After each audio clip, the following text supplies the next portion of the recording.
ನಾವು ತಗೊಂಡು ಬಂದಿದ್ದೇವೆ. ಇದೇನು ಜನಗಳನ್ನ ಹಾಳು ಮಾಡೋದಕ್ಕೆ ತಂದಿದೀವ? ಜನಗಳನ್ನ ಉದ್ಧಾರ ಮಾಡೋದಕ್ಕೆ ತಂದಿದೀವ? ಕಷ್ಟದಲ್ಲಿರೋ ಜನಗಳಿಗೆ ಸಹಾಯ ಮಾಡೋದಕ್ಕೆ ತಂದಿದೀವ? ಯಾತಕ್ಕಾಗಿ ಗ್ಯಾರಂಟಿಗಳನ್ನ ಅನುಷ್ಠಾನ ಮಾಡಿದ್ದೇವೆ ಅನ್ನೋದನ್ನ ಜನಗಳಿಗೆ ನಾವು ಹೇಳಬೇಕಾಗಿರೋದು ನಮ್ಮ ಕರ್ತವ್ಯ.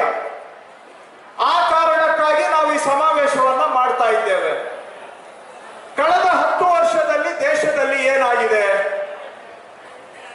ದಿನನಿತ್ಯ ಬೇಕಾಗಿರೋ ವಸ್ತುಗಳ ಬೆಲೆ ಎಲ್ಲ 2 ಪಟ್ಟು 3 ಪಟ್ಟು 4 ಪಟ್ಟು ಜಾಸ್ತಿ ಆಗಿದೆ.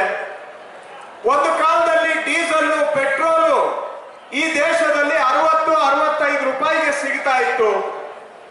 ಇವತ್ತು ಡೀಸೆಲ್ ಪೆಟ್ರೋಲ್ ರೇಟು 100-110 ರೂಪಾಯಿವರೆಗೂ ಹೋಗಿದೆ. ಒಂದು ಕಾಲದಲ್ಲಿ 10 ವರ್ಷದ ಹಿಂದೆ 1 ಸಿಲಿಂಡರ್ ಗ್ಯಾಸು 400 ರೂಪಾಯಿ ಇತ್ತು. ಇವತ್ತು 1,000 ರೂಪಾಯಿಗೆ ಹೋಗಿದೆ. ಒಂದು ಸಣ್ಣ ಮನೆ ಕಟ್ಟಬೇಕು ಜನ ಅಂತ ಹೇಳಿದ್ರೆ ಸ್ಟೀಲ್ ಬೇಕು, ಸಿಮೆಂಟ್ ಬೇಕು. 30,000 ರೂಪಾಯಿ ಇದ್ದಿದ್ದ ಸ್ಟೀಲು ಬರ್ಬರ್ತಾ ಇವತ್ತು 70,000 ರೂಪಾಯಿ ಆಗಿದೆ ಒಂದು ಟನ್ನಿಗೆ.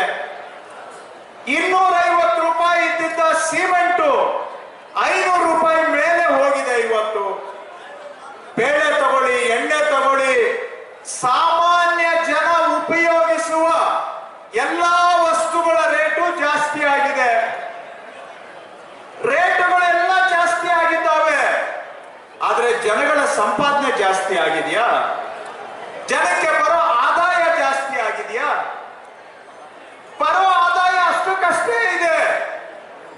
ನೀವು ರೈತರಿಗೆ ಸಿಗುವ